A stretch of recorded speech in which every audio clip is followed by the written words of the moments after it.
Comment stase? Mais Liselor, vous êtes déjà de retour. Mais je suis déjà rentrée du Japon. Du Japon, vous étiez où, Zouzou? Ben, j'étais à Tokyo, j'étais à Yokohama. Ouais. Est-ce que vous savez comment on dit bonjour en japonais? M'a pris pour qui Non. Je sais pas. Combien de Chinois? Non, konnichiwa. Ah, c'est pas combien de Chinois, c'est Non, konnichiwa. Est-ce que vous savez Konnichiwa. Est-ce que vous savez comment on dit merci? Merci beaucoup. Ça, forcément, pour un crocodile comme moi, alligator. Non. Arigato gozaimasu. D'accord. Bon, ben, c'est gentil. Alligator. Gozaimasu.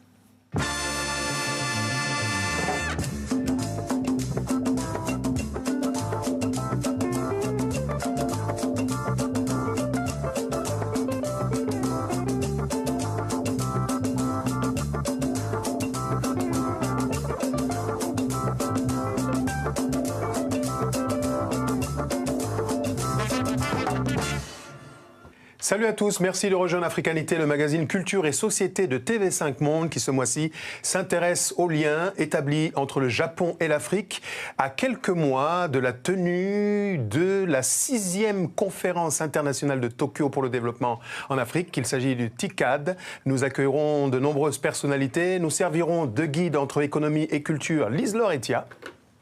Bonjour. Konnichiwa. Konnichiwa.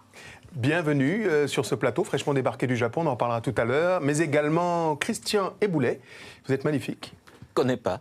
D'accord, on dit arigato, mais bon, on est c'est pas grave. C'est pas konnichiwa. Non, connais-toi toi-même et puis ça ira mieux plus tard. Soyez donc les bienvenus, nous irons à la découverte de ce pays en compagnie de très nombreuses personnalités.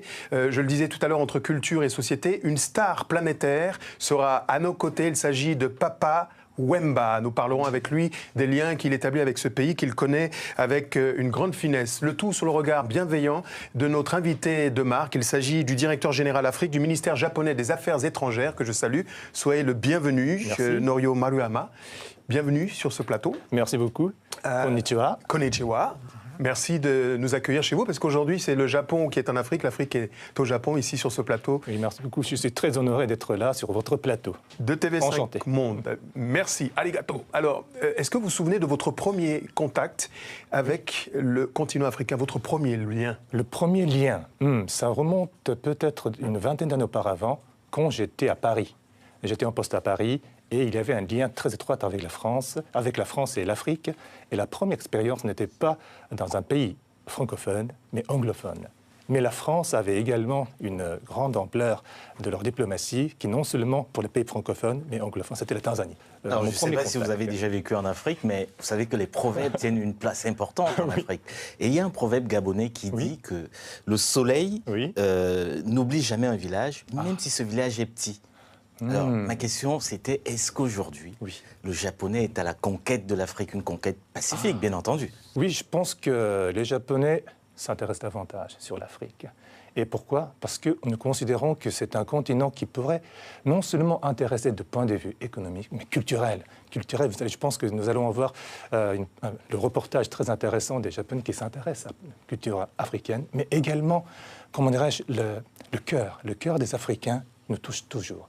Pourquoi? Parce que nous avons commencé la coopération avec l'Afrique, avec une formation. La formation ou bien ce qu'on appelle le capacity building en anglais. Excusez-moi de mon anglais, mais ça peut pas facile. Nous sommes sur une chaîne oui, tout à fait.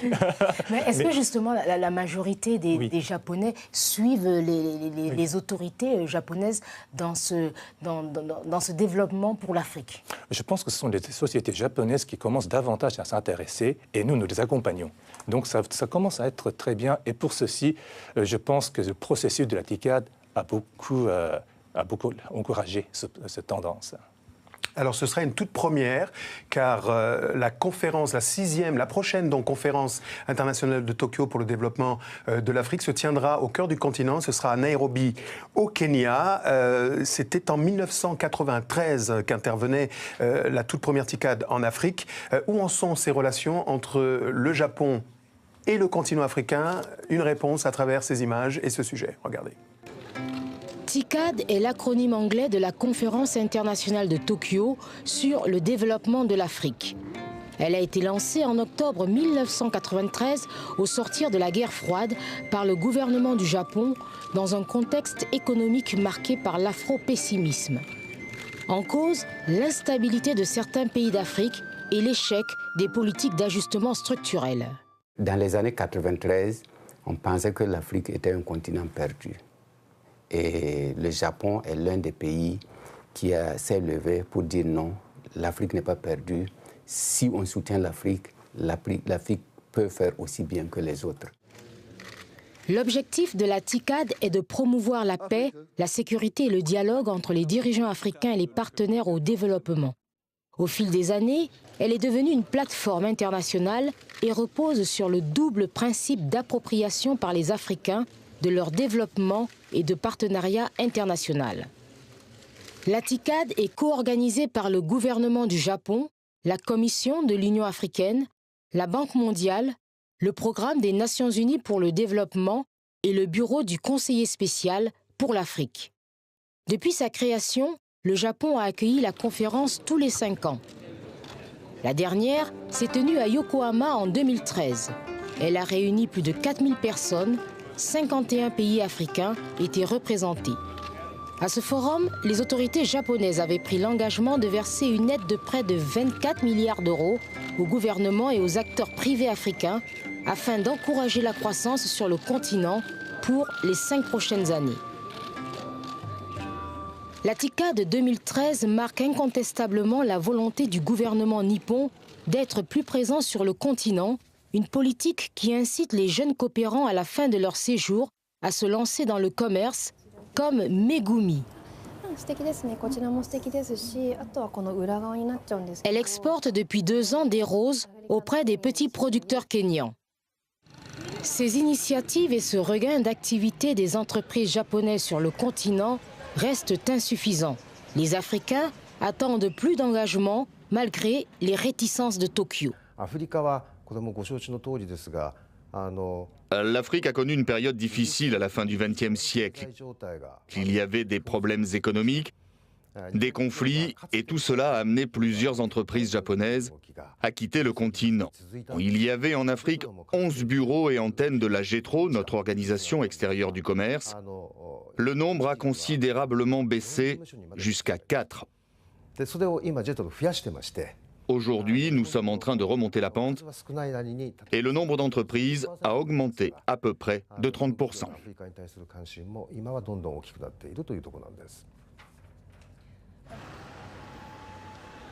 Avec une croissance en augmentation et une population qui doublerait en 2050, l'Afrique, malgré son retard économique, reste attractive.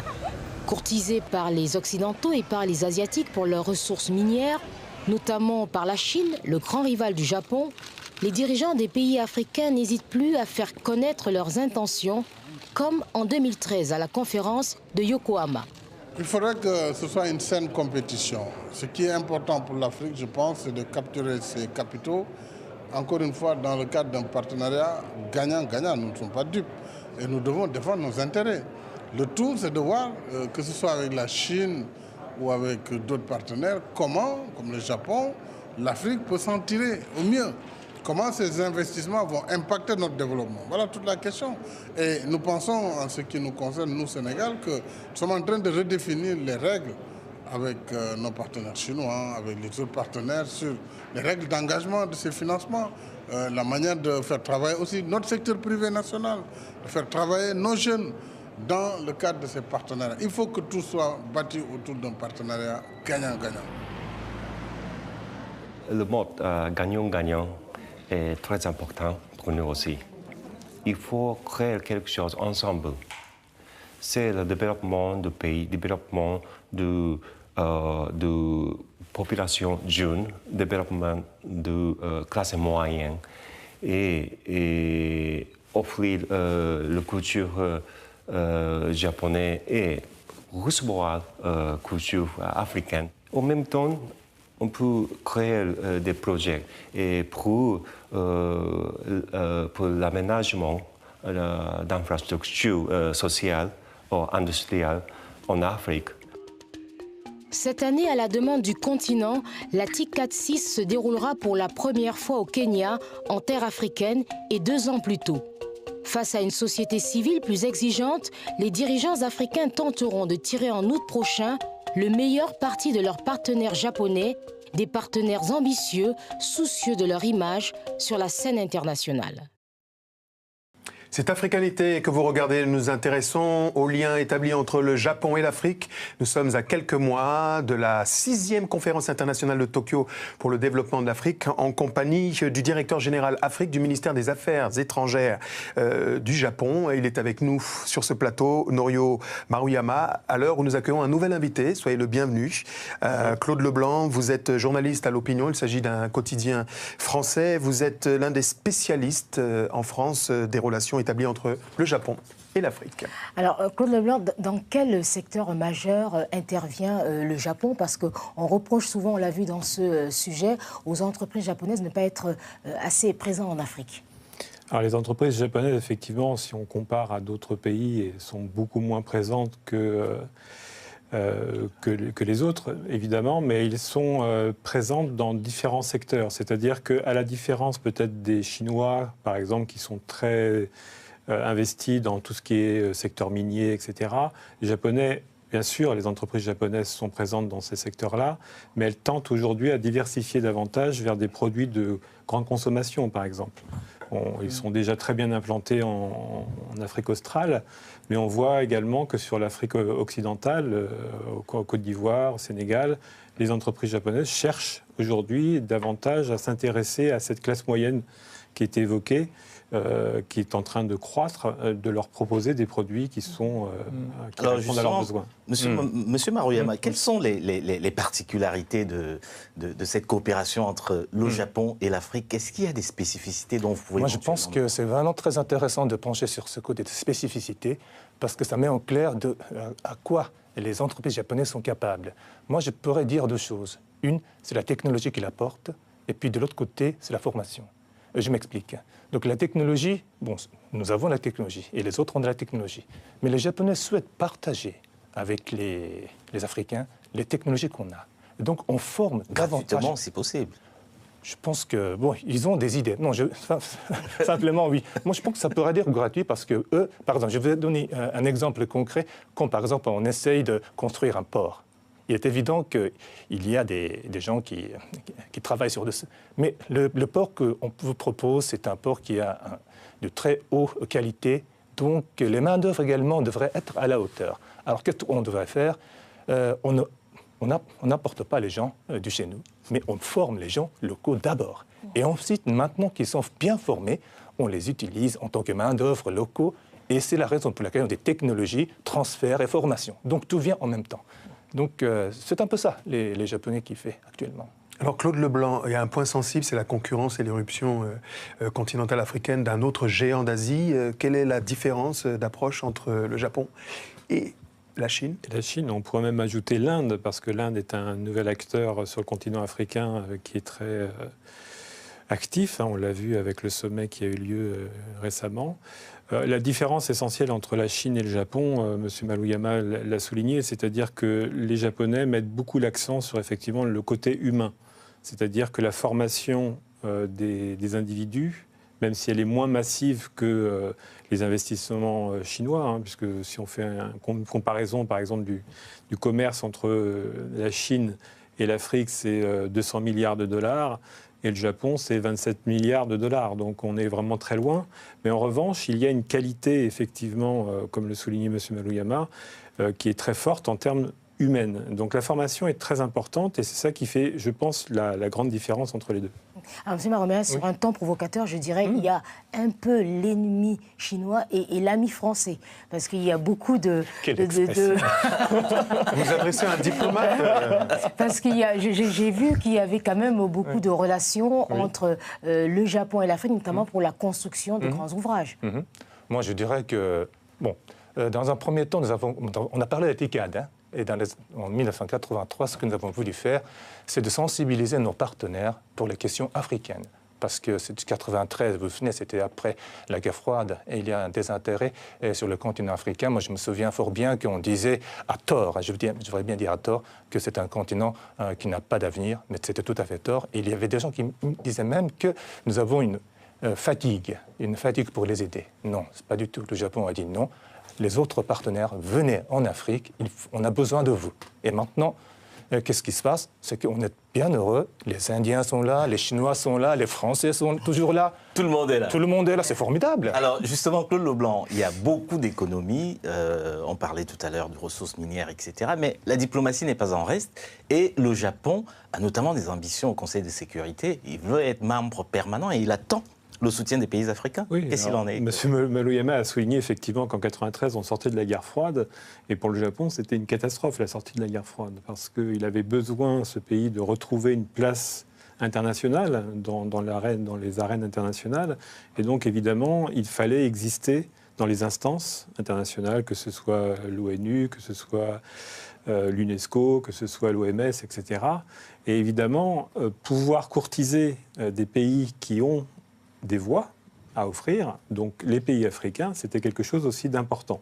Donc il ne faut pas se... Moi, je ne suis pas diplomate, donc je peux me permettre de le dire. Ça se voit. Mais il ne faut pas être naïf. Voilà, il ne faut pas être naïf, effectivement. Il y a un intérêt. De toute façon, les pays qui s'intéressent à d'autres pays le font évidemment pas seulement par altruisme, ils le font évidemment par intérêt. Et donc le Japon a peut-être moins d'intérêt, je dirais, économique. C'est-à-dire que la Chine, effectivement, est très gourmande en matières premières, etc. Mais le Japon a besoin, en revanche, d'un soutien diplomatique. Et ça a payé, puisque dans les années 90, le Japon a obtenu la présidence de l'UNESCO, la présidence de l'OMS, grâce en grande partie au soutien des petits pays, entre guillemets, évidemment, africains, des Caraïbes, etc. Moi, je me résume d'une autre manière, parce que, oui, évidemment, oui. Non, ce qui est bien, c'est que je comprends que depuis 1993, nous avons fait beaucoup d'efforts pour l'Afrique à travers la TICAD. Mais avant la TICAD, nous avions encore une bonne coopération, une tradition de coopération avec le continent africain. La JICA, maintenant, ils s'occupent de presque toutes les aides concernant le Japon et le continent. Mais ils ont commencé par la formation. Ils ont envoyé les jeunes, ils ont envoyé les professionnels pour les aider à former les individus. Donc, intéresser aux individus est au centre de notre préoccupation. Et bien sûr, ces individus pourraient être un individu de ce pays, de d'autres pays, mais s'intéresser aux individus nous paraît toujours au cœur de la diplomatie japonaise. Vous êtes diplomate, mais vous êtes surtout un magicien, parce que vous avez déjà fabriqué ma transition, parce qu'on a des images. Ah, vraiment? Je n'attendais pas. La formation, à l'initiative d'Onditticad, qui porte le nom de Abe, du nom d'un Premier ministre japonais. Elle consiste à former 1000 étudiants en 4 ans. Eh bien, cette année, c'est la 2e promotion. Je vous propose une rencontre avec 3 des étudiants qui ont bénéficié de ce dispositif de formation. Regardez. Titulaires d'une licence, Mariam, David et Lamine sont arrivés au Japon en août dernier pour poursuivre leurs études à l'Institut technologique de Shibaura. Ces 3 futurs ingénieurs ont bénéficié d'une bourse du gouvernement nippon avec des objectifs bien définis. Le Japon veut investir en Afrique à travers les initiatives déjà entreprises à travers la TICAD, mais il a besoin du personnel africain qualifié qui comprend mieux la culture japonaise, comment ils font le business.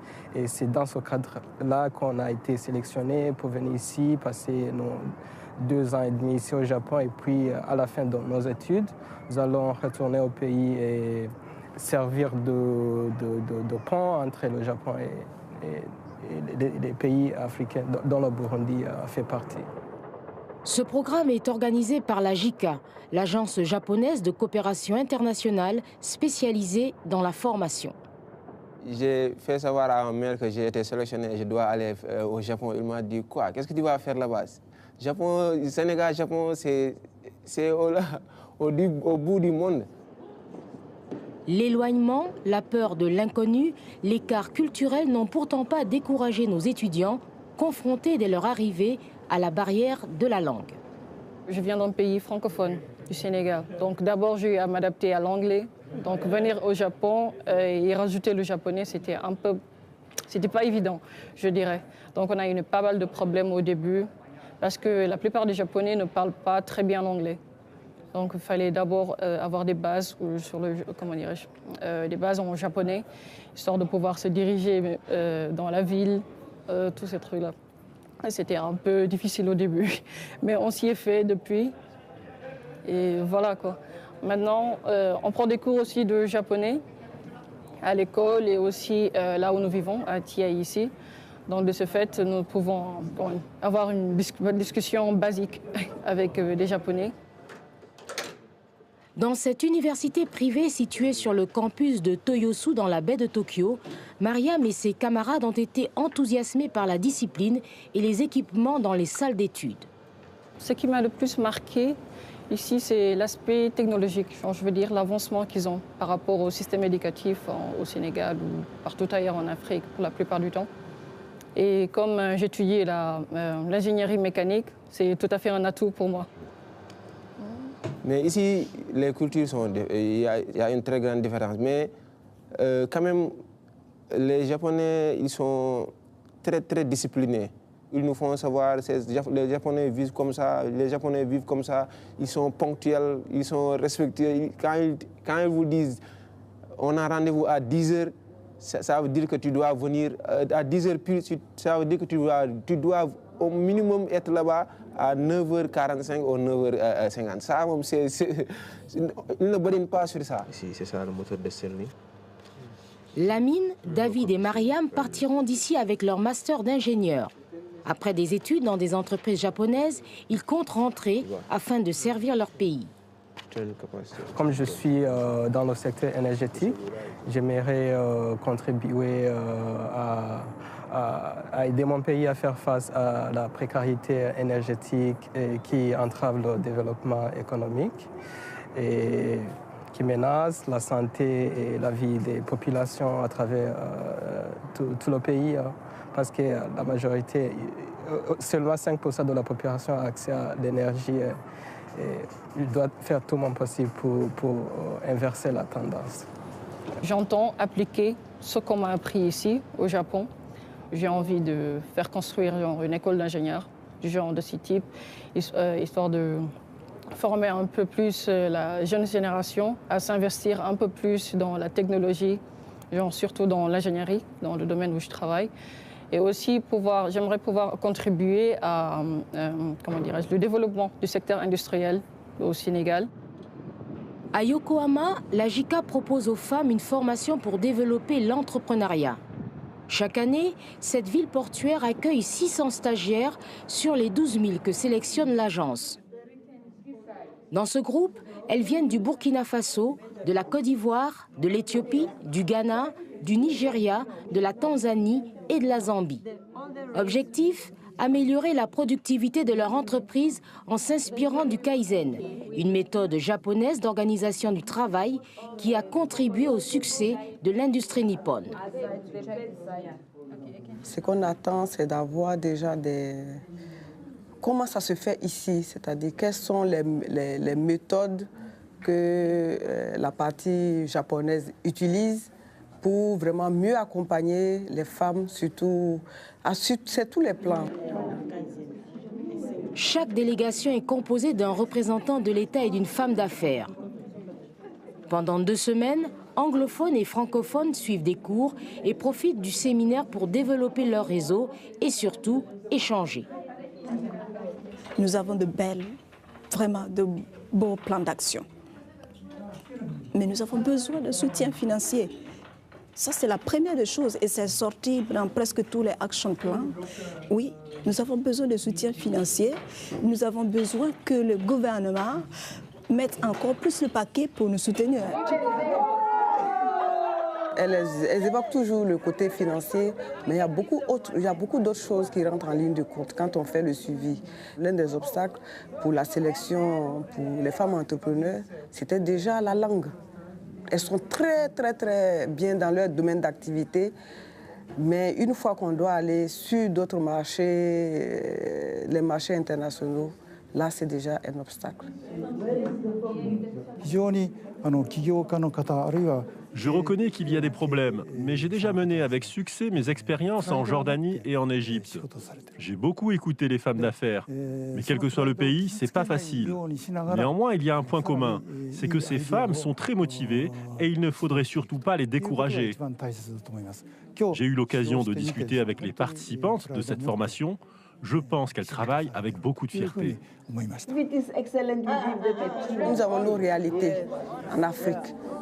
Par exemple, quand je prends ici cet après-midi le Kaizen, c'est très bien.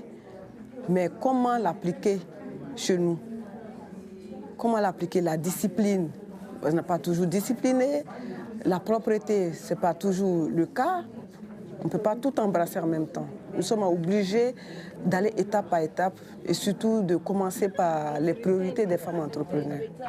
Nous sommes tous conscients qu'il y a quelque chose à faire, mais comment le faire et qui va le faire? De la coopération économique et culturelle entre le Japon et l'Afrique. Nous parlons aujourd'hui dans cette émission sur TV5 Monde, Africanité. Vous pouvez réagir bien sûr en allant sur les réseaux sociaux pour nous dire merci en japonais, arigato, sans faute s'il vous plaît, avec la bénédiction de nos hôtes dont nous accueillons l'une des représentants dans quelques instants. Mais auparavant, peut-être une réaction sur ce qui vient d'être dit. Oui à la coopération avec le Japon, mais en tenant compte de la réalité, de la spécificité africaine. Vous y êtes sensible? Tout à fait, parce que c'est exactement le but que nous avons de comment bien adapter à la réalité africaine. Et surtout, elle a parlé de Kaizen, c'était une bonne chose, elle a parlé de discipline, c'est également une bonne chose pour l'Afrique. Mais comment l'appliquer en Afrique? Je pense que nous avons quelques réponses à y apporter. Et nous avons, nous, des armes de séduction massive africaines en la personne incarnée aujourd'hui de Jeanne Vito. Soyez la bienvenue. Merci. Alors, vous êtes quasiment l'Union, les Nations Unies à vous toute seule. Vous êtes française, d'origine béninoise, vous êtes également togolaise, ghanéenne, libanaise. Oui. Vous avez la spécificité également de parler quasiment couramment le japonais? Alors, couramment le japonais, je vais rester humble là-dessus. En tout cas, oui, je le parle, mais c'est surtout que je maîtrise les codes de cette culture. C'est pour cela que nous vous avons invité, parce que grâce à vous, nous allons tenter donc de décrypter les codes de la vie japonaise, les codes de bonne conduite. Alors, vous avez eu également une expérience professionnelle au Japon. Est-ce que vous vous reconnaissez dans le portrait de ces femmes? Oui, bien sûr, tout à fait. Donc, moi, en ce qui me concerne, j'ai travaillé dans une école d'étiquette et de protocole à la japonaise, donc ce qui m'a permis de pouvoir maîtriser ces codes. Et en effet, c'est un des points primordiaux pour pouvoir bien, en tout cas, s'intégrer dans la culture japonaise. Voilà. Donc, moi, en ce qui me concerne, c'était une expérience, un vrai challenge, mais je pense que quand on arrive au Japon, comme la plupart, je dirais, des jeunes Africains, on a beaucoup d'ambitions.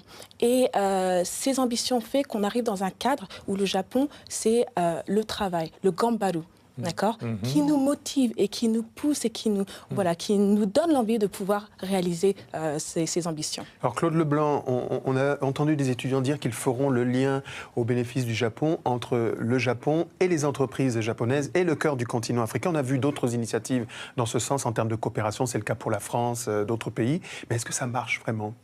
Oui, ça marche, parce qu'il y a de plus en plus d'Africains qui ont été formés au Japon, qui retournent dans leur pays, qui contribuent à améliorer les entreprises locales, qui essayent de développer de nouvelles entreprises. Et ensuite, ce lien se crée à nouveau avec le Japon, parce qu'ils sont en quelque sorte les ambassadeurs vers le Japon et du Japon vers l'Afrique. Et donc c'est évidemment très important. Il y a plusieurs initiatives qui ont été prises, notamment à Beppu, qui est sur l'île de Kyushu. Il y a l'université qui s'appelle l'Asia Pacific University. Alors, Asia Pacific University, mais malgré tout, il y a un département international qui forme beaucoup d'Africains, et notamment beaucoup d'anglophones qui viennent du Kenya, mais qui sont extrêmement performants. Et une fois rentrés chez eux, ils créent effectivement ce lien entre les deux continents. Alors, juste, est-ce qu'il y a aussi des étudiants qui sont sélectionnés pour des universités publiques? Parce que David, Lamine et Myriam sont dans une université privée. Alors, si oui, c'est dans quel secteur? Il y a plusieurs secteurs pour Abe Initiative. Presque tous les secteurs sont concernés, mais à une condition, c'est que doit être un secteur qui conduise à une étape suivante, c'est-à-dire le stage aux entreprises. Quand il y a des entreprises qui les reçoivent et ils veulent avoir une certaine, études qui ont été déjà faites à l'université japonaise, donc ça devient un peu de ça. Donc c'est tout à fait naturel que, par exemple, la technologie est mise en avant et que l'école de la technologie est une des écoles qui qui accueille beaucoup des Africains de cette initiative. Mais il y a également des écoles publiques qui le font. Et donc, mais ça prend un peu du temps, parce que ce n'est pas technique. Hein. Il apprend des matières qui sont tout à fait différentes, mais ça prend un peu de temps. Mais après ça, je pense qu'il y a plusieurs entreprises japonaises qui souhaitent avoir un stage.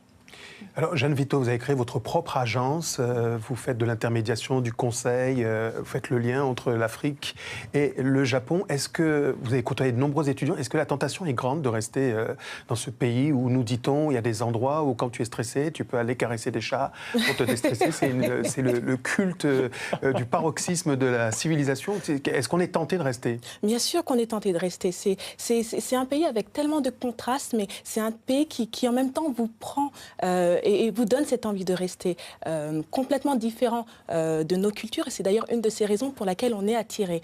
Je dirais par rapport à certains amis que je peux avoir, et même de mon expérience, hein, il y a une différence entre notre côté, nous avons tendance à rigoler, vous voyez, nous plutôt utiliser les gestes pour pouvoir communiquer. Et cette droiture japonaise où voilà, il faut être le plus rigide possible. Voilà. Regardez le port altier de notre invité aujourd'hui. On dirait un danseur d'opéra. Merci en tout cas pour vos lumières. On revient dans quelques instants pour évoquer un pan entier de civilisation, de culture, à travers des échanges, de l'économie et bien sûr des actions de solidarité également. Je propose à présent de découvrir, si vous le voulez bien, un exemple de réussite dans un pays où les étrangers représentent 2% de la population, nous dit-on, et à l'intérieur de ce pourcentage, les Africains représentent la plus faible proportion. Je propose notamment d'aller à la rencontre d'Émile Ilbudo. C'est un étranger qui a réussi, un gaijin, comme on dit au Japon. C'est dans le quartier d'Amama-Tusho, à Tokyo, que travaille tous les soirs Émile Ilbudo. Le Burkinabé est le chef cuisinier du Calabash, un restaurant africain qu'il dirige avec un associé japonais. Au menu du tchèp, du mafé, du poulet yassa du Sénégal, des beignets haricots et d'une ndolé du Cameroun. Keiko, une passionnée de danse africaine, assure le service en salle et lui passe ses commandes en japonais. 23 ans après son arrivée ici, Émile l'écrit et le parle couramment. La maîtrise de la langue demeure une priorité pour intégrer le monde du travail. Les Africains qui veulent venir au Japon, pour moi, la meilleure solution d'abord, c'est d'essayer de trouver une école de langue au Japon. Pendant 6 mois, 1 an, bon, automatiquement, bon, tu vas apprendre beaucoup de choses et tu vas parler la langue. Et bon, tu peux communiquer avec les Japonais. Et ça, c'est pas facile, mais lorsque tu quittes chez toi, il faut que tu t'adaptes. Et puis, tout chose, il n'y a pas de question de qu'on ne peut pas. Si on a besoin, pour les Français, chez vous là-bas, on dit vouloir, c'est pouvoir. Donc, quand on veut, on peut arriver à le faire. À 56 ans, le natif de la province de Kadiogo est fier du chemin parcouru. Il possède aujourd'hui un restaurant, 3 camions, dont un food truck peint aux couleurs de son pays natal, le Burkina Faso. Émile emploie 5 Japonais et travaille tous les jours, de 6h à 23h30. Quand je sors avec mon catering, je ne parle que de l'Afrique. Je le montre. Et je montre la nourriture africaine. Et ils ont beaucoup aimé. Donc, moi, je pense que nous avons besoin de trouver des solutions pour se rapprocher, pour mettre entre le Japon et l'Afrique ensemble. Son métier, il l'a appris au lycée technique d'Abidjan dans les années 70. Il achève sa formation en France et c'est par le sillage diplomatique qu'il arrive au Japon. À l'époque, il était le cuisinier de l'ambassade de Guinée. Aujourd'hui, Émile espère que ses enfants reprendront ses affaires au Japon. Il caresse le rêve de retourner au Burkina Faso et d'habiter dans la maison qu'il s'est construite à Tenguine d'Assouri, dans son village natal situé à 25 km de la capitale Ouagadougou, pour prendre une retraite bien méritée.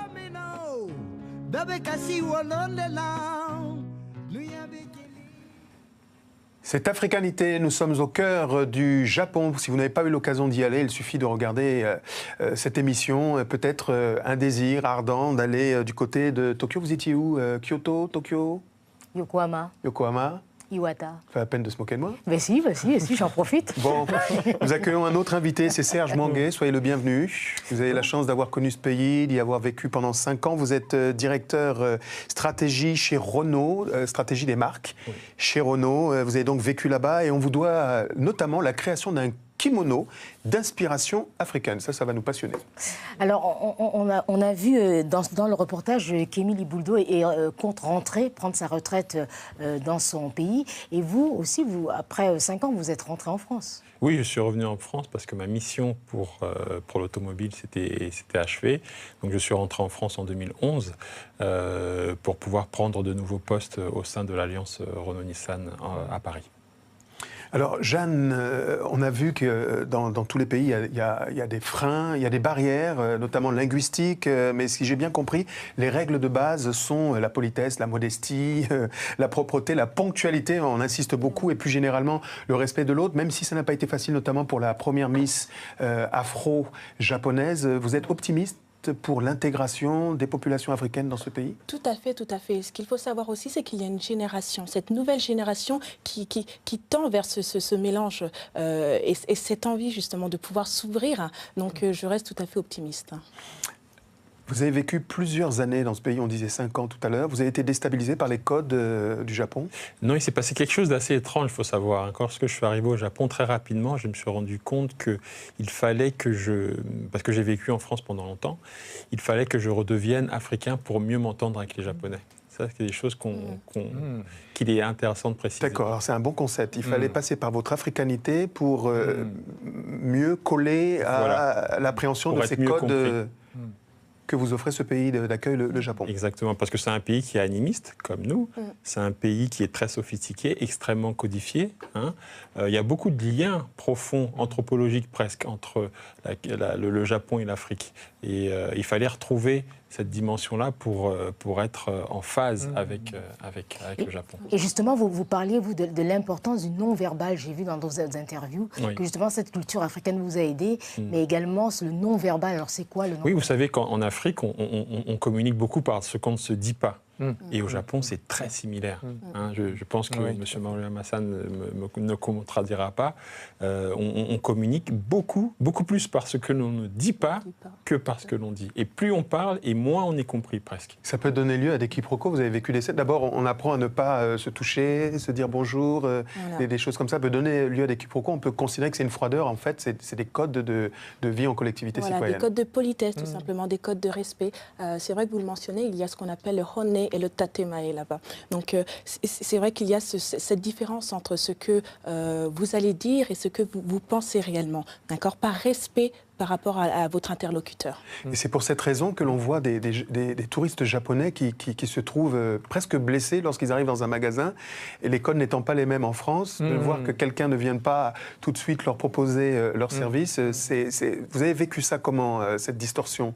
Je pense qu'il faut quand même savoir un peu comment on pourrait communiquer. La manière de communication est tout à fait différente. Et donc, il faudrait... Vous savez, les Japonais disent toujours qu'il faut lire l'ambiance. Lire l'ambiance. Et si l'ambiance nous permet de dire quelque chose, on dit quelque chose. Mais ça ne permet pas de dire, on ne le fait pas. Et dans la boutique, en France, par exemple, il faut dire. Oui. Donc, lire l'ambiance, ça viendra. Et la manière de faire la communication également, ça s'apprend rapidement.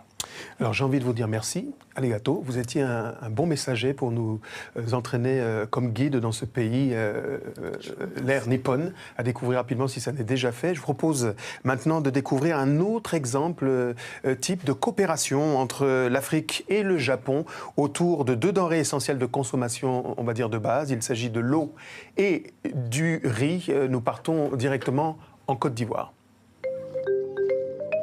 Nous sommes à un Nomblin, petit village situé à une trentaine de kilomètres au sud de Yamoussoukro en Côte d'Ivoire. Comme dans nombre de régions d'Afrique de l'Ouest, les paysans pratiquent ici la riziculture pluviale depuis plusieurs décennies. Je suis dans mon champ de riz. Voilà, je sers depuis 97, j'ai commencé à faire le riz. À temps normal, le riz, normalement, avec le 8 à 9, nous partons jusqu'à 1 mètre, 1,5 mètre avant quand même de commencer à donner. Quand ça donne avec la force, et les grains sont pratiquement remplis. Cette année, cependant, la sécheresse a eu raison de tous leurs efforts. Dans les grains sont vides, il n'y a rien dedans. On ne peut même pas récolter même un grain pour dire qu'on va pouvoir manger. Victime de la sécheresse comme la plupart des riziculteurs de ce village, Ousmane Diallo a décidé de battre son riz manuellement. Cette année, il estime sa récolte à environ 300 kg de riz, loin des 6 à 7 tonnes qu'il produit habituellement.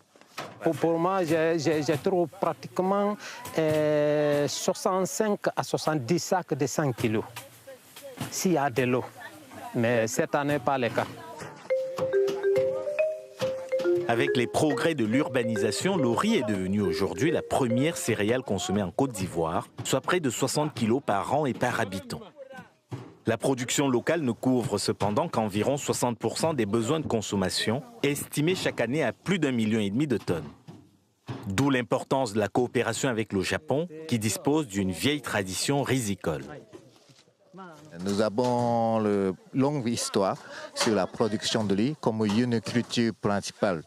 Et donc, en Côte d'Ivoire, on peut transférer aux Ivoiriens sur comment nous avons développé la production de riz, mais aussi on va développer le pays avec le riz. L'un des principaux avantages de cette coopération, c'est qu'il permet d'améliorer nos techniques de production rizicole. En plus des rendements, les autorités ivoiriennes tentent de développer le décortiquage et la commercialisation au sein de la filière. Dans cette usine de Yamoussoukro, la capitale ivoirienne, ce sont ainsi plus de 1000 tonnes de riz qui sont blanchies et vendues tous les mois. Et nous, avec notre machine, cette machine a la possibilité d'enlever, extraire tous les cailloux, tout ce qu'il y a comme saleté dans le riz. Donc ça fait que dès que le riz sort de la machine, on met directement ça comme les riz importés. On n'a plus besoin de trier avant de consommer. Le riz est déjà tout nettoyé. Non loin de là, mais beaucoup plus au sud de Yamoussoukro, en Zianois, petite localité d'environ 20 000 âmes située dans la région des lagunes, les habitants sont plutôt confrontés à un manque d'eau potable. Et malgré les risques de maladies, une partie des populations continue d'utiliser l'eau de cette rivière pour ses besoins quotidiens. Une situation qui devrait bientôt s'améliorer grâce à l'installation de ce système d'approvisionnement en eau potable, fruit de la coopération entre le Japon et la Côte d'Ivoire. Le plus important ici, c'est l'utilisation de sable et de gravier par pression naturelle pour le filtrage. Ce système n'utilise pas de produits chimiques ni de filtres, ce qui facilite la maintenance. Et le personnel local a été formé à cet effet durant l'installation. Par ailleurs, ce système présente des coûts de fonctionnement et d'entretien extrêmement faibles. L'ambassade du Japon a voulu vraiment nous aider à avoir un peu d'eau potable. C'était une bonne chose. Nous ne font seulement qu'applaudir. Applaudir parce que nos mamans, nos sœurs qui sont dans les lieux aujourd'hui peuvent avoir un peu de l'eau, bonne eau pour boire. C'est une bonne chose. En plus de la réduction des corvées d'eau dédiées aux femmes et surtout aux enfants, ce système de potabilisation d'eau permet d'améliorer le bien-être des populations locales. Voilà l'eau du fleuve, l'eau du Zi qu'on utilisait, qu'on buvait, on préparait avec ça, on faisait tout avec. Aujourd'hui, voilà l'eau du château. Vous voyez la différence, non? Entre les deux bouteilles là, laquelle est consommable? La répercussion première, la consommation de cette eau-là va permettre à cette population-là de mieux se porter et d'éviter un certain nombre de pathologies que nous avons l'habitude de voir dans nos différentes consultations. Et donc, cela va engendrer, on va dire, un mieux-être de cette population, donc réduire le taux de fréquentation donc, de cette population au niveau du dispensaire. Avec cette méthode d'approvisionnement, ce sont près de 2000 personnes qui pourront désormais satisfaire leurs besoins quotidiens en eau potable. Des besoins qui restent cependant immenses pour cette ville qui compte environ 20 000 habitants. Mais nous souhaiterions avoir un château d'eau en Zianois. Et pourquoi le château d'eau? Je vais vous dire que nous sommes environ 20 000 âmes ici en Zianois. Mais 20 000 âmes qui n'ont pas de l'eau, vraiment l'eau potable pour boire, c'est un désastre. Je demande à tout le monde, à tous les bienfaiteurs de la Côte d'Ivoire qu'ils pensent à nous pour cette eau. Africanité parle ce mois-ci de coopération entre le Japon et l'Afrique. Nous sommes à quelques encablures de la 6e conférence internationale de Tokyo pour le développement. Prochaine occurrence donc à Nairobi au Kenya. Je me retourne vers vous en rappelant qu'on peut réagir bien sûr sur les sites internet tv5monde.com et les réseaux sociaux qui indexent cette émission.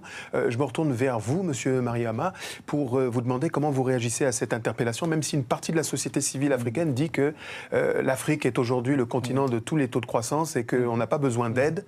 Mais là, vous avez une interpellation. Oui. L'aide publique par le Japon, votre réponse? La réponse est très simple. TICAD 6 va bien écouter les plaidoyers des citoyens africains. Et notamment, un des priorités sera santé, y compris l'eau potable. Alors, Claude Leblanc, on le voit, hein, les problèmes sont importants, les difficultés immenses. Que faut-il pour améliorer cette coopération, notamment japonaise, sur le continent africain? Il faut davantage d'investissement, évidemment, parce que l'argent fait beaucoup de choses et elle est importante. Il faut, je pense, continuer, comme le Japon a déjà entrepris de le faire, de former davantage de personnes sur place. Et je crois que l'exemple qui était donné dans le reportage est très intéressant, parce qu'on ne fait pas simplement de construire une station d'épuration, on l'a fait vivre grâce aux personnes qui ont été formées pendant la construction. Et ça, je crois, sans encore une fois être un diplomate japonais, il faut, je pense, vraiment saluer cette on finirait par le devenir. Hein. Oui, je précise que c'est de la potabilisation de l'eau, hein, c'est pas de l'épuration. Pardon. Alors, ce que je voulais savoir, c'est... on a le sentiment quand même que le vrai problème, c'est que les Japonais ne sont pas très présents sur le terrain. Je dis ça par rapport aux Chinois. Quand vous allez en Afrique, tout le monde vous dit « Ah tiens, j'ai vu des Chinois à tel endroit », mais là, on a le sentiment qu'ils ne sont pas là. Comment vous l'expliquez? Je pense qu'on concentre à une chose qui nous paraît le plus sensible pour les besoins, des Africains. Parce que, et en plus, nous avons pensé utile de se pencher sur la question de la santé, parce que c'est la base d'un développement africain. Sans avoir la santé, sans avoir l'eau. Et l'épidémie du Ebola nous a bien démontré que le système de santé n'était pas en bonne forme en Afrique. Mais justement, M. Maruyama, on le voit, hein, les problèmes sont très importants. Les riziculteurs que moi je suis allé voir, ils ont connu la sécheresse, une catastrophe. C'est le changement climatique éventuellement, mais ceux qui ont besoin d'eau ont également des problèmes. Est-ce que le Japon prévoit, par exemple, je ne sais pas, de s'investir dans l'irrigation pour aider les riziculteurs, toutes ces méthodes qui permettent d'empêcher les grandes catastrophes, comme les catastrophes naturelles? Je vous remercie de lever cette question d'irrigation, parce que c'est une des choses que le Japon fait actuellement à travers le projet de la JICA. Il y a le cas ici en Côte d'Ivoire, mais il y a également les cas partout en Afrique.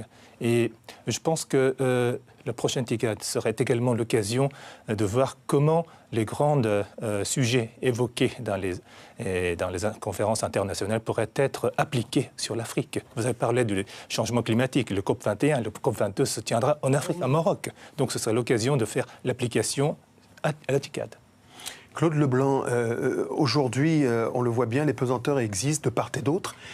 Quels sont les griefs que les Japonais portent aux Africains pour ce cercle vertueux idéalisé d'une coopération idyllique entre les deux parties? Disons que c'est, je pense, le principal grief que les Japonais font aux Africains, c'est essentiellement, je dirais, une certaine manque, un certain manque de discipline. Attention, on parle avec diplomatie. Vous avez dit que vous n'étiez pas diplomate, mais vous avez affaire. D'abord, l'Afrique est un continent, donc il y a plusieurs sensibilités. Il y a des démocraties, d'autres qui sont en phase d'eux, etc. On ne peut pas chosifier, uniformiser le continent. Faites attention, choisissez bien vos mots, sans pression. Il n'y a aucune pression, et je répète ce que je dis. Effectivement, je pense qu'il y a essentiellement ce côté un peu manque de discipline et peut-être parfois manque d'investissement concret. C'est-à-dire qu'effectivement, mais ça je pense que c'est lié pas simplement au rapport avec le Japon, mais de façon générale, effectivement, une certaine dépendance qui s'est créée avec les années vis-à-vis des aides extérieures, qui fait que parfois les Africains sont dans une position d'attente. Certains Africains sont dans une position d'attente, et donc du coup ça provoque effectivement une mécompréhension entre les différents acteurs. Mais par ailleurs, je pense que les Africains ont aussi des griefs vis-à-vis des Japonais. Et il y a une phrase qu'on entend beaucoup au Kenya, puisque c'est à Nairobi qu'aura lieu la TICAD. On dit souvent que les Japonais, avant d'investir, ils font une étude de faisabilité. C'est ça. D'une étude de faisabilité, d'une étude de faisabilité. J'ai des chiffres. On parle de 32 milliards d'engagements et 20% simplement ont été mobilisés.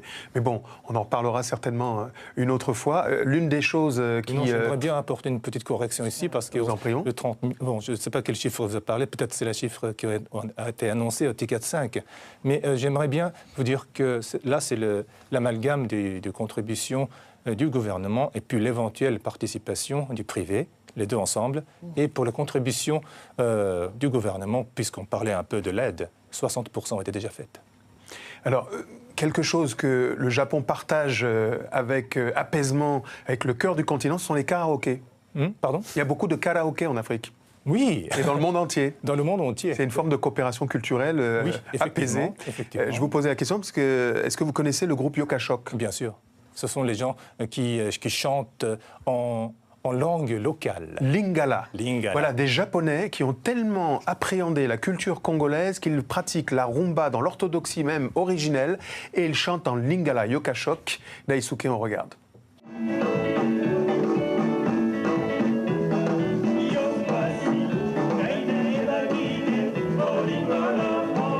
Des Japonais qui parlent et chantent en Lingala, dansent comme des Congolais, les 8 artistes de l'orchestre Yokashok Nippon et leur leader Ryo Kanagawa créent la surprise dès leur formation en 1986 à Chiba, une ville située à 70 km de Tokyo.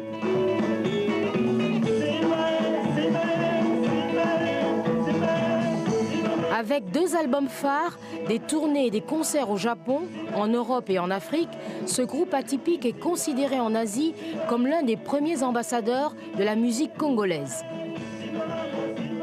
Reconnu par les grands chanteurs de la rumba comme Taboulé Rochero, King Kester Emeneyan, Papa Wemba et Josa Nyokalongo qui les ont inspirés, les passionnés du groupe Yokashok, dont la musique n'est pas la profession principale, portent toujours l'ancien Zaïre dans leur cœur. C'est à Shibuya, un quartier branché de Tokyo, que nous avons retrouvé l'un des membres du groupe, le bassiste Daisuke Kamikawa. Avec sa femme Mayumi, ils tiennent un petit restaurant, le Barbados. Ici, tout nous rappelle le Congo. D'après année 85, na kendiki na Kinshasa bara riboso na fandaki na Kinshasa anma na sopirake pona na musique esa na damas eta bato bazali bayamba ke biso maramna. Après 87 na kendiki risu na Kinshasa tango na namraki na 6 mois. Bon, ngai na betaki na viva la musica. Ata kobeta na vis-à-vis ntango mosusu ya tokendeki tourner na Bazaïre na 2 semaines. Chaque soir, Daisuke et Mayumi partagent avec leurs clients la culture de leur Congo. Maruba moko ya na lingara na japonais eza dengue moko pe ezalia. Exemple, Kanda is encore is Abra Japon, abra Tokyo, culture mo ko ezani kanda ezali.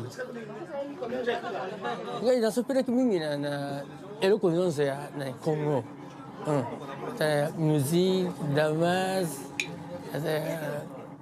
man elo ko non se.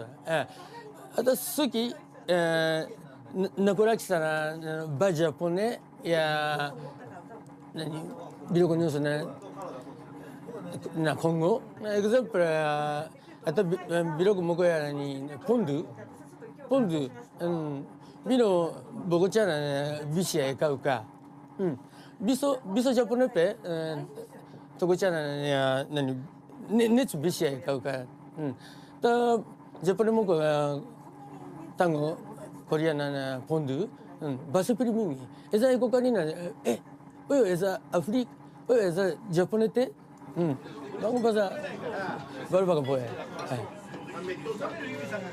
Dans quelques jours, Daisuke se rendra au Congo. Il espère bien rejouer avec ses compagnons de jeunesse.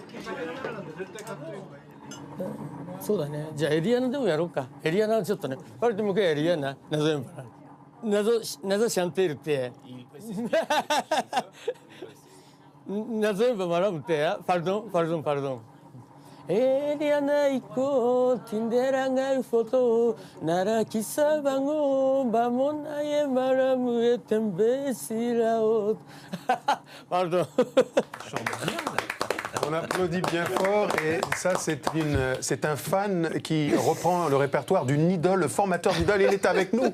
C'est Papa Shungu Wemba Dio. Ouais. Papa Wemba, vous pouvez faire la suite de cette chanson en Lingala? Eliana iko tindelanga foto nalakisa bango bamona yo malamu etembesila o tina nini mama bawanga nanga mingyo po bazwanga valeur nazali pas amoureux par rapport à eux.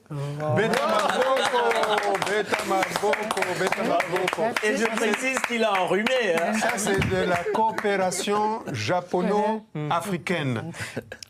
Bravo. Merci. Alors, je suppose que ça doit vous faire plaisir que Daisuke interprète ce morceau. Ah oui. Ça me fait revivre encore les années 80 avec des Japonais, puisque bon, moi c'était étonnant de ma part, quoi. Une première fois, il y avait une forte délégation des Japonais, des touristes japonais, qui sont descendus à Kinshasa et qui, au lieu d'aller s'installer dans la partie où vivent les touristes, les touristes et consorts. Non, ils ont préféré venir à la cité, vivre avec nous, quoi. Ça, c'était vraiment étonnant de ma part. Et ils venaient chez moi à la maison, on mangeait de tout, et c'est là où ils ont commencé à apprendre à parler les lingala, quoi. Et chose étonnante encore plus tard, j'ai vu qu'ils avaient fait un dictionnaire anglais, japonais, Lingala. C'est formidable. Mais justement, les Japonais sont passionnés par votre musique, tout particulièrement. Et je sais que ce pays vous a donné beaucoup, vous aimez ce pays. Mais il semble qu'il vous a aussi inspiré en matière de sap. Oh là là, ben oui, quand nous sommes allés, quand je suis allé pour la première fois, en 84 ou 85, je me rappelle plus très bien. Bon, la mode japonaise m'avait inspiré, hein, c'est parce que ici, à Paris, nous avons développé un peu la mode. On avait développé la mode, la sap, c'était des ambianceurs, personnes élégantes. Absolument. Mais c'était beaucoup plus axé sur la mode française et italienne. Ouais. Et quand nous sommes allés maintenant du côté du Japon, et c'est là où a pris notre allure, quoi. Les Yamamoto, les Tokyo Kumagai, Yamamoto, Issei Miyake, Kenzo. Bon, pas des publicités, pas d'Atala. Alors, c'est une star planétaire, c'est une légende. Monsieur Mario Hamel, j'imagine que ça vous touche, ça vous interpelle, que ces liens puissent comme ça infuser, perfuser la coopération africaine et japonaise. Vous savez, je suis ému, vraiment ému de cette rencontre et tous mes remerciements, Papa Wemba, pour votre présence aujourd'hui et pour la continuité de la chanson que nous a fait connaître. C'est extrêmement un grand cadeau pour tous les Japonais. Un grand cadeau pour tous les Japonais. Merci. Il y a tellement d'émotions, je vois dans vos yeux qui perdent. Je vous dis comprenez mon émotion aussi. Je vous en prie. Alors, justement, Serge Mouangui, vous avez adapté, on parlait de sap, vous avez adapté le kimono aux couleurs africaines. Alors, pour qui et pourquoi ? Au départ, c'était une expérience. Hein. C'était pas censé prendre autant d'ampleur, mais il fallait un moment que je concrétise, parce que moi, je suis designer, créateur. Donc, les mots ne suffisent pas, la pensée ne suffit pas. Il faut un moment concrétiser les choses par une création. Donc, je voulais mettre en lien l'esthétique japonaise avec l'esthétique africaine. Et ça, c'est quelque chose qui n'avait jamais été fait dans le passé. Et c'est une expérience spontanément que j'ai essayé de faire lors d'un retour de voyage. Et je me suis mis ensemble avec un partenaire japonais basé à Kyoto pour qu'on essaye ensemble de créer quelque chose d'unique qui allait décrire un nouveau territoire de valeur. Pas l'Afrique, pas le Japon, mais ensemble, est-ce qu'il y a un nouveau territoire à explorer en termes d'esthétique? C'est ça qui était là. Il y a énormément de similitudes, dit-on. On a entendu le mpundu, des plats qu'on retrouve au Japon, qu'on retrouve en Afrique. Des mots, des mots. On parle aussi de l'apport de l'Afrique pour les samouraïs, l'inspiration africaine pour un pan entier. Et même dans les noms, Shungu Wembadio, ça peut être très bien japonais. Et ma mère s'appelle Tanakao.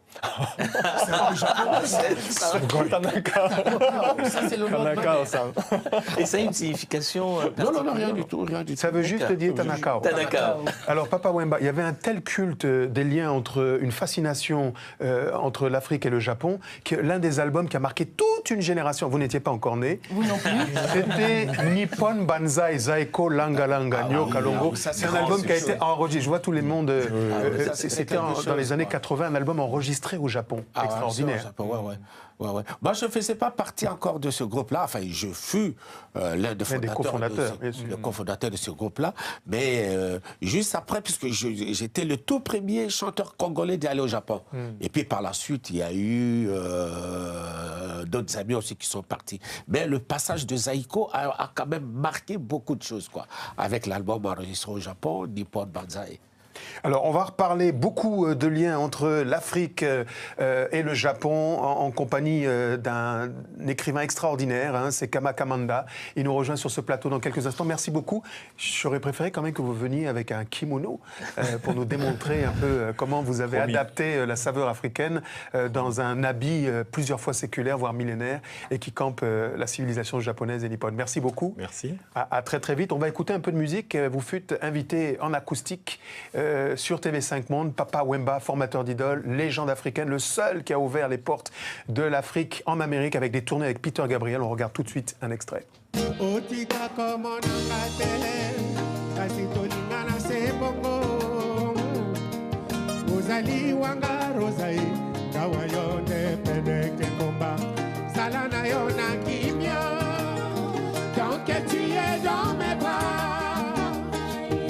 En sécurité, tu es protégé. Namili Mounyoka ya danger. Nakoti kate, nakola la terre, marosa e. Nabamungi na yo, nakokuba yo, nabapasi na yo, nakosunga yo, nandala mambo na yo, nakomema yo.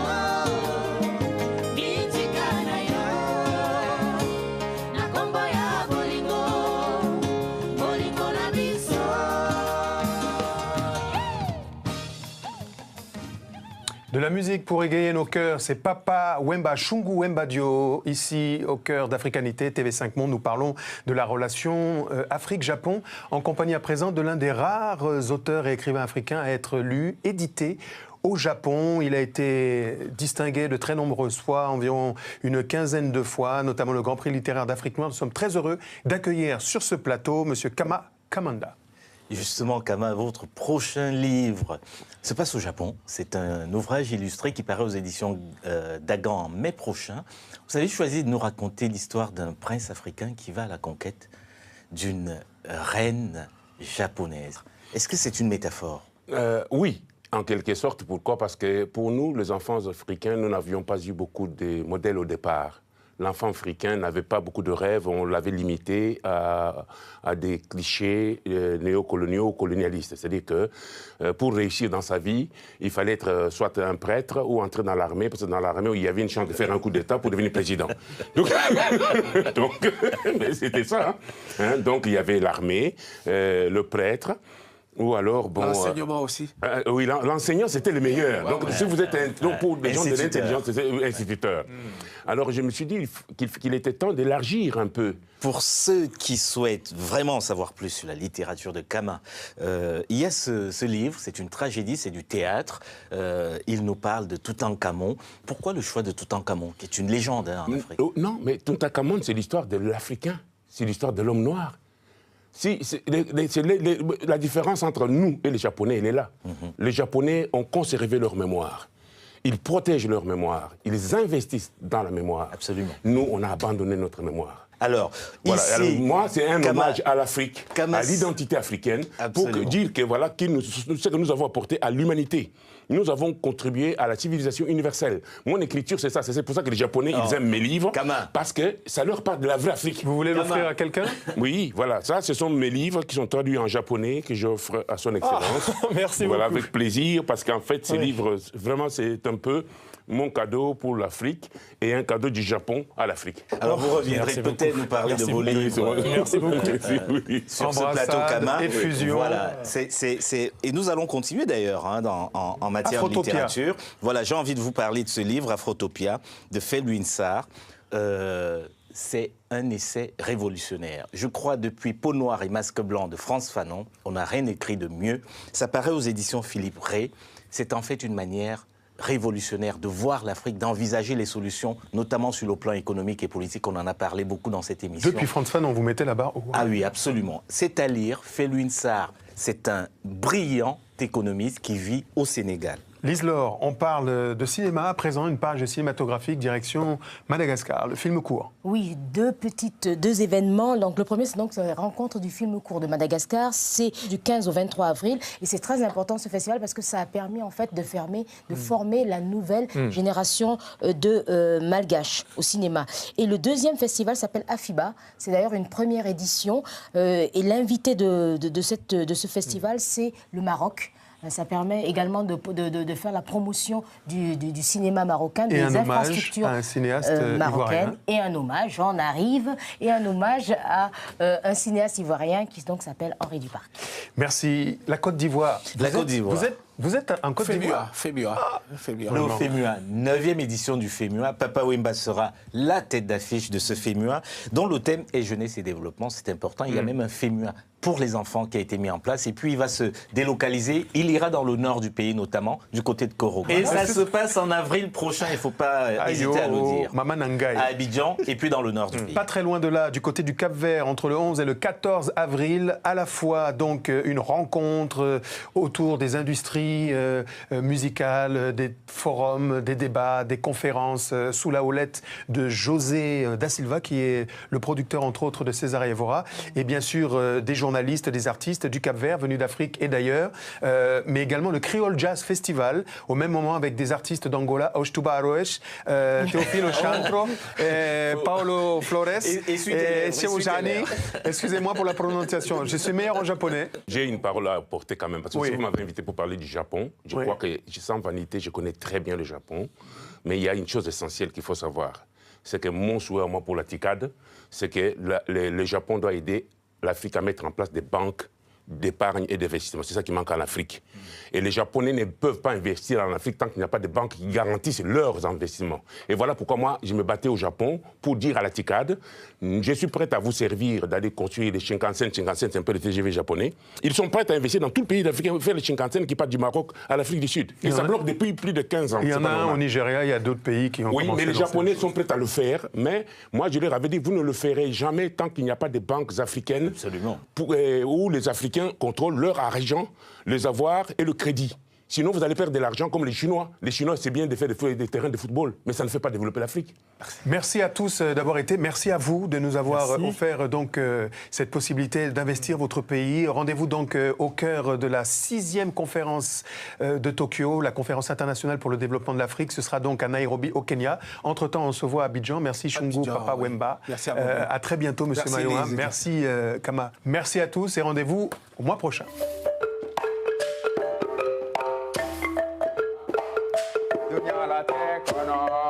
Johnny Benny Dali Kauno, Dunu Yabe Kaune, Ale Pile Yabara for me.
Aniche